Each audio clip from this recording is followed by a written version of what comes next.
দীর্ঘ 22 বছর পর আগামী 29শে জানুয়ারি বিএনপি চেয়ারপারসন তারেক রহমান রাজশাহীতে নির্বাচনী প্রচারণা করতে আসছেন।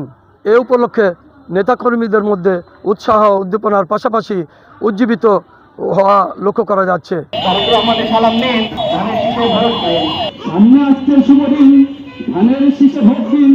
এই যে রাজশাহীতে যে তারেক রহমানের আগমন, এই উপলক্ষে যে এই যে আপনাদের স্টেজ তৈরি হচ্ছে, এটা এখন কতদূর কি পর্যায়ে? ধন্যবাদ আপনাকে। আপনারা ইতিমধ্যে লক্ষ্য করেছেন যে স্টেজের কাজ চলমান এবং আগামীকালকার মধ্যেই স্টেজ সম্পন্ন হবে। একটি দল বা একটি মহল আমাদের তারেক রহমানকে বিতর্কিত করার চেষ্টা করছে, সে ধরনের কাজ যেন না হয় সেদিকে আমরা খেয়াল রাখছি। আচ্ছা, আপনি তারেক রহমানের কাছে আপনাদের প্রত্যাশা কি থাকবে? তারেক রহমান ইতিমধ্যে বাংলাদেশের যে প্রত্যাশা, মানুষের কাছে মানুষ যে প্রত্যাশা করে তার থেকে বেশি কিছু দেওয়ার চেষ্টা করছে। সে কিন্তু বলে ফেলেছে we have plan, I have plan for the country my people.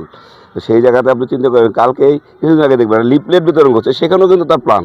একটা লিফলেট মাটিতে পড়ে থাকলে সেখানে গাছ হবে, আমরা দেখেছেন কিনা জানি না। সে লিফলেট বিতরণের মধ্য দিয়েও সে বাংলাদেশকে এগিয়ে নেওয়ার চেষ্টা করছে। তারেক রহমান 29শে জানুয়ারি বিমানে দুপুর 12টায় রাজশাহীতে নামবেন। সেখান থেকে সরাসরি যাবেন মাদ্রাসা মাঠে সমাবেশ স্থলে এবং নির্বাচনী সমাবেশে প্রধান অতিথির বক্তব্য রাখবেন। রাজশাহী সমাবেশ শেষে পথে রওনা করবেন।